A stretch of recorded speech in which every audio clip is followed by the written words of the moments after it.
Across television broadcasts, even in such a small place like the United Kingdom, there is an immense amount of data being delivered to the public at a consistent rate. The level of data and content being broadcast is so great, a selection of systems have been set up to more efficiently organise and distribute this media to the necessary audiences. Systems such as ratings, scheduling, on-demand and catch-up services have allowed the media to become safer for families to explore, and more easy to understand for those who wish to find something more particular. Systems such as censorship and regulation can sometimes lead to the rejection or manipulation of ideas that would otherwise be potentially fine for regular programming, although the primary use of the system is still dedicated in targeting sinister or manipulative content at its core. Whether that's a fair trade-off, well, it's a matter of opinion. To begin with, one of the regulation methods here in the United Kingdom is known as the watershed. This point in time, designated across the country as 9 p.m, is when evening programming is available to become more serious and adult-oriented in its content. The rules of the watershed state that all programs broadcast between 5:30 a.m. and 9 p.m. must be suitable for all ages, including children. Programs rated above 15 by the BBFC are not to be shown during this time. When the watershed begins at 9 p.m, there'll be a gradual increase of the more mature content being broadcast, and 18+ rated showings must not be broadcast until at least 10 p.m.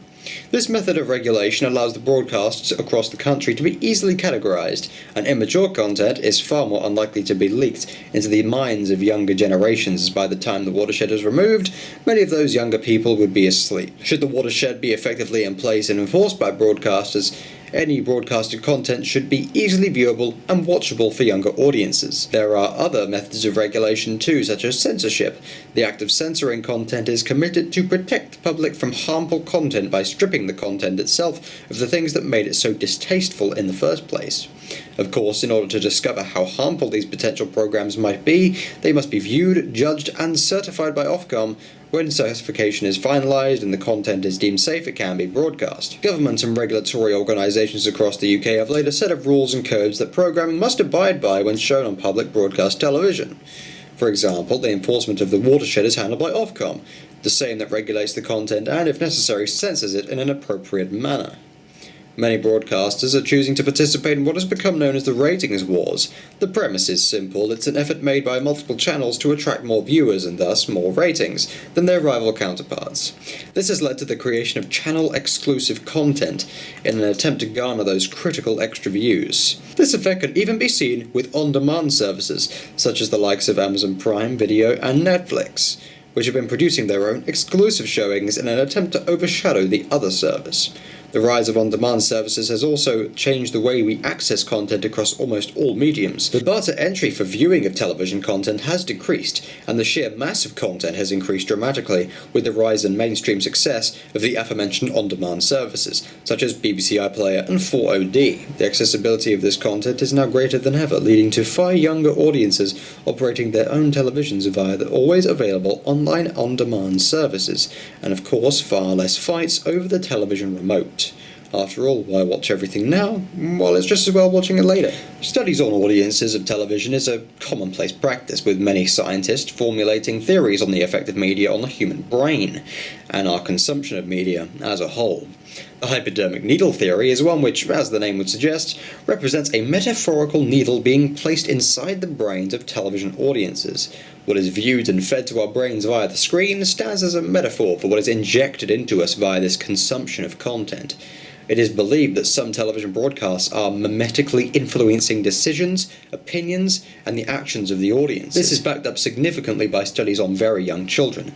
Upon setting their eyes on the television, it is difficult for them to take them away. Their brains turn off, for lack of a better term, and the actions they watch and the behaviour they learn from the content viewed is imitated and will continue to influence them for many years after viewing.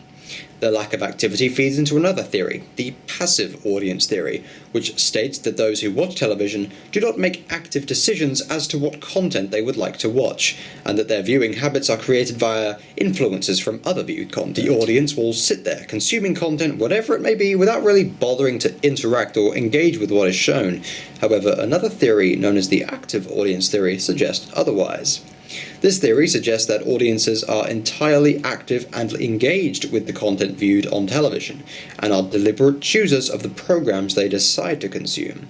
With the masses of content being broadcast, as mentioned before, sometimes harmful content can slip through the cracks or be broadcast on alternative channels not specifically regulated by Ofcom. As mentioned previously, viewed programming can have a knock-on effect with influences and opinions, or even actions, which has led some to believe the correlation between content consumed and further action. This is one of the sets of influences which the likes of television censorship is attempting to reduce. By not allowing any potentially harmful content to slip through, the further potential for harmful actions inspired and influenced by this content shall fall. After all, the more acts of violence or law-breaking influenced by television broadcasting, the more reasons and excuses broadcasters will have to censor specific types of content. This raises an argument over whether it is still worthwhile and necessary to censor content in the way that we are now, but also whether the methods of censorship and regulation we are still using is still suited to moderate the new level of content being broadcast in this era of further increasing modern media sensory overload. That's not to say that culture itself doesn't understand this. Many people who frequently consume media do understand the implications of the influence of censorship and regulation. It's this level of insight which is needed to make television a much more safe place for younger audiences, as without it, parents cannot make the correct decisions as to decide what may or may not be influencing their children. Is it really worth censoring a television show which has proven that its target audience is mature adults capable of understanding the consequences and harm in the content that we would censor? Or on the other hand, are we not regulating children's content enough to provide an acceptably safe entertainment and learning environment for kids? Or is the investment in regulating television really worth the effort when youngsters can just as easily Google far more harmful content at any time with just a touch of their fingertips? Is television censorship and regulation proving its worth? And has it adapted to suit the needs of the modern day? It's really quite hard to judge the validity of any of these arguments. From one set of points, cases and evidence, come counterpoints and cases that contradict previous evidence. It's easy to discuss the validity of mass censorship and regulation, but it is difficult to discern a comprehensive and universally accepted answer that covers all bases with an unbiased viewpoint. I personally believe that it's most important to maintain a balance between regulatory censorship so as to protect the more vulnerable minds from manipulation, but keep this balance to the point where freedom of speech and any director's expression of intent created by the productions are left untouched. The 1930s Hays Code presented a series of rules for productions which were intended to change the perception of films and the expressions of intent put forth by directors in their movies.